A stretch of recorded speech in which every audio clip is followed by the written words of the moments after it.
बिहार में गुज़िश्ता एक हफ्ते से हो रही बारिश के दरमियान अब गरज चमक के साथ आसमानी बिजली गिरने का कहर देखने को मिल रहा है। 4 जुलाई से 5 जुलाई के दरमियान रियासत के अलग अलग अजला में आसमानी बिजली गिरने से 15 अफराद की मौत हो गई। आसमानी बिजली गिरने से सबसे ज़्यादा मौत बिहार के ज़िला रोहतास में हुई है, जहां आसमानी बिजली गिरने से 5 अफराद की मौत हो चुकी है। वहीं रोहतास के अलावा खगड़िया में 1, कटिहार में 2, गया में 2, जहानाबाद में 2, कैमूर में 1, बक्सर और भागलपुर में 1-1 की मौत हुई है।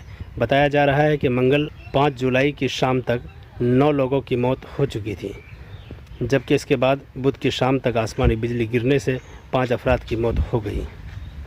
बिहार के वज़ीर आला नीतीश कुमार ने आसमानी बिजली गिरने से लोगों की मौत पर दुख का इजहार किया है। इसके साथ ही उन्होंने मरने वालों के लवाहिकीन को 4-4 लाख रुपए की एक्स ग्रेशिया ग्रांट देने की हिदायत दी है। इसके साथ ही उन्होंने लोगों से घरों में रहने की अपील की है। उन्होंने ट्वीट किया है कि ख़राब मौसम में पूरी तरह चौकसी अख्तियार करें। डिजास्टर मैनेजमेंट डिपार्टमेंट की तरफ से जारी करदा तजावीज़ पर अमल करें। ख़राब मौसम में घर पर रहें, महफूज रहें।